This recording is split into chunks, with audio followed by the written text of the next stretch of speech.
اللہ ایک اور مثال بیان فرماتا ہے کہ ایک غلام ہے جو بالکل دوسرے کے اختیار میں ہے اور کسی چیز پر قدرت نہیں رکھتا، اور ایک ایسا شخص ہے جس کو ہم نے اپنے ہاں سے بہت سا مال طیب عطا فرمایا ہے اور وہ اس میں سے رات دن پوشیدہ اور ظاہر خرچ کرتا رہتا ہے، تو کیا یہ دونوں شخص برابر ہیں؟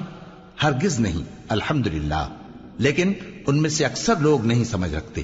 اور اللہ ایک اور مثال بیان فرماتا ہے کہ دو آدمی ہیں، ایک ان میں سے گونگا اور کسی کا غلام ہے بے اختیار و ناتواں کہ کسی چیز پر قدرت نہیں رکھتا اور اپنے مالک کو دوبھر ہو رہا ہے، وہ جہاں اسے بھیجتا ہے کبھی اچھی خبر نہیں لاتا۔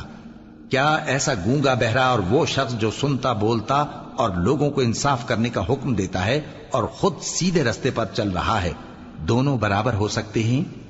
اور آسمانوں اور زمین کا بھید اللہ ہی کے پاس ہے، اور اللہ کے نزدیک قیامت کا آنا یوں ہے جیسے آنکھ کا جھپکنا، بلکہ اس سے بھی جل تر۔ کچھ شک نہیں کہ اللہ ہر چیز پر قادر ہے۔